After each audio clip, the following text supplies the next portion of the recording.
relationship with you is more important than you doing what I want you to do. Well said. Everybody's got a picture of Romeo and Juliet moment and then they're waving out the window. Well, if you didn't have, you do have now. I'm going to quickly say something about the culture of generosity. Oh, sorry. Yeah, it's there. God has given us everything we will ever need. He is generous to us and actually wants to reward us. This is a bit of a rabbit trail, but actually the Christian life has an element and aspect to it. It is about rewards. After all, we're all going to heaven. Think about the rewards we're going to have in heaven. So never feel guilty for what He has given you and for what He's going to reward you for. Peter, we would heartily recommend that you find out what Marlin's love languages are, if you don't know what they are already. And for those who don't know about love languages, there are 5 definite ways that we tend to communicate love to one another, and they are touch, quality time, gifts, acts of kindness, or words of affirmation. So that's your mission, if you don't already know them. And the same for you too, Marlin. Those love languages give you endless opportunities to bless each other by communicating with each other in the way that each of you receives best. Apart from anything else, it's a lot of fun. And that will allow you to be generous to each other in ways that you can each uniquely appreciate. We'd encourage you to be generous as a couple. Give not only money, but time as well to others. Open your home and your lives to others in a generous way. Find ways to bless others, and you will receive a blessing yourself. We have found that to be true over the years. We're learning that those who steward well tend to experience increase more than those who appear to be needy. A part of stewarding well includes being generous. There's a fundamental law of the universe that applies here, I think. The law is you reap as you sow. So, sow generously into each other's lives, and you will reap a blessing and a benefit of equal and greater measure. This is kingdom economics. This is the way God set it up. Proverbs 3:10 says, "So your barns will be filled with plenty, and your vats will overflow with new wine."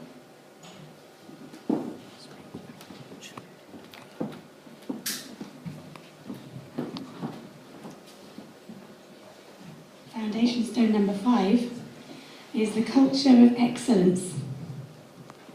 There's a difference between doing things perfectly and doing things with excellence. Striving for perfection causes us to feel driven and pressurised to perform and can be very negative, especially if we aren't always able to deliver. But to aim to do things with excellence means we will always do the best we can. It may not be perfect, but it will be excellent, because we will have excelled ourselves to do our best. We can learn to develop a culture of excellence by doing away with the "oh, that will do" mentality, and instead being more intentional and saying, "I'm going to do the best I possibly can." We can derive self-satisfaction from doing a good job, but without boasting about it to others. Others will notice if we do a good job, and hopefully they will speak words of affirmation and encouragement so that we feel valued. Peter and Marlin, learn to develop a culture of excellence in all that you do for one another and in your home, be it cooking a meal, cleaning the house, working hard to provide income for the family home, or seeking out those things that you feel God is calling you to in the kingdom.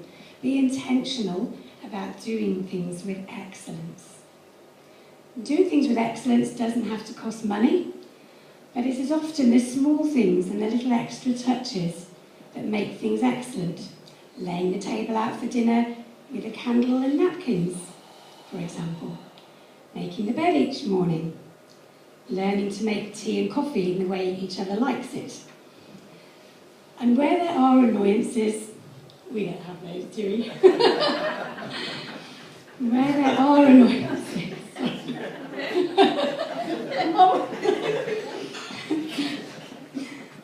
Where there are annoyances that the other person doesn't do things like you do, learn to overlook them and not try to change the person. If they leave the lid off the toothpaste or the toilet seat open, just put the lid on the toothpaste and close the toilet seat.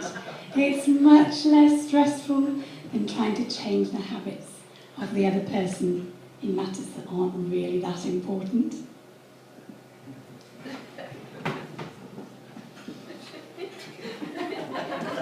I'm glad that I pre-learned all the things that Yvette didn't like before I married her.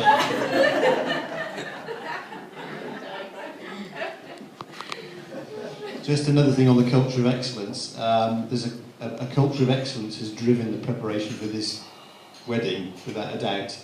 And everything that has been done here has been excellent. And everybody's brought that excellence to bear, and it's absolutely amazing. And you ain't seen nothing yet. There's a lot of excellent stuff to come. Awesome.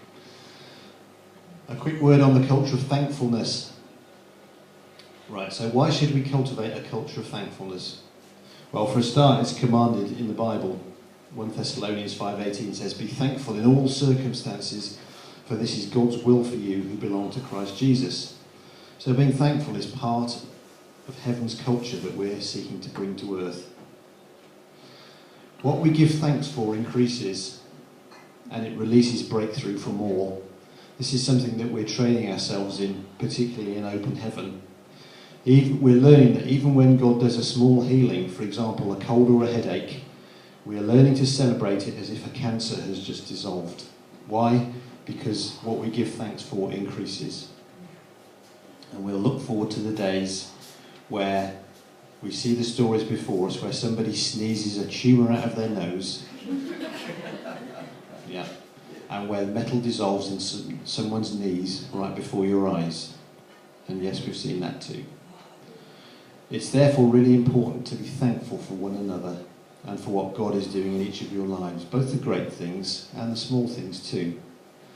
You can then be sure that He'll be doing the same for you. Remember the small things you do for each other and seek to do those small things on a frequent basis, like the toothpaste and that on sponge that off. When they happen, always remember to be thankful for what the other has done. And also we have to learn to receive thankfulness in a gracious way. A small thank you goes a long way, my mum used to say, and she was quite right. Take time to celebrate each other and be thankful for each other. I'm sure you are. We only get to walk this earthly journey together once, so we might as well do it in the best possible way. We get 2 for the price of 1 because I'm going to do my last culture now. Culture of expectancy. I think this is really important. Well, they're all important, but I like this one. A culture of expectancy is a culture of faith and a culture of hope. The Bible says, faith is the assurance of things hoped for, the conviction of things not seen. I've heard hope is defined as the positive expectation that good things are going to happen in our lives. So hope is the positive expectation that good things are going to happen in our lives. Therefore, we should expect and have faith and hope in God, in the future, and in each other. Now, our faith is what's in our deepest heart thoughts and beliefs. Faith is a substance, and it's a tangible, detectable reality. So we should exercise it just like a muscle, and as we exercise faith, it will get stronger. So we would encourage you, expect the best from each other in every situation and expect the best to happen. Remember, there are no hopeless situations, but only hopeless people. And you guys are not hopeless. So what we believe about anything is much more important than what we do about it. Say that again. What we believe about anything is much more important than what we do about it. Every blessing we receive from God is through that kind of faith. Our experiences in life do not create our identity, but we must let our identity in God create our experiences. And our life experiences will result from what we believe. It's the final word from me. Expect great things to happen. Romans 12:2 reminds us to no longer be conformed to this world, but be transformed by the renewing of your mind. I think you might have heard that once or twice before. As you both, and all of us, learn to do this and train our minds to expect great things to happen by faith, then it's sure that those things will start to happen.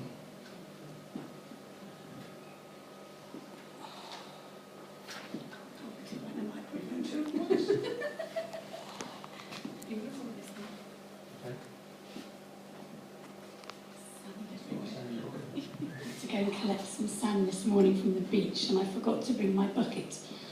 So I took a jug out of the kitchen instead. And just as I was collecting my sand, well, typically some people walk by and I'm kind of looking at them. I said, don't ask. And then I told them what I was doing.